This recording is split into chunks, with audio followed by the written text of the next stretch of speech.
Isabelle, and today I'm going to demonstrate for you flower song. So let's sing it first together. Okay, so here's our note. See the pretty flowers growing in the garden. See the pretty flowers, red and green and purple. So now we have our voice warmed up. We're going to put it onto our violin. So nice tall posture, strong feet. Find your nice bow hold with a bent thumb, curled pinky. 1, 2, 3 around. Now this song uses the left hand finger, so we're going to scoot our hand back all the way down by the pegs.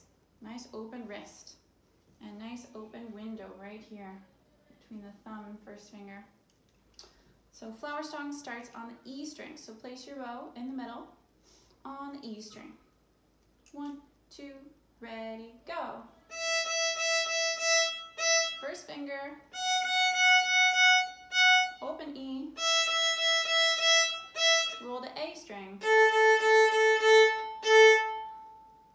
That's the whole song. All right, let's play it again together. Place your bow on the E string. 1, 2, ready, pull.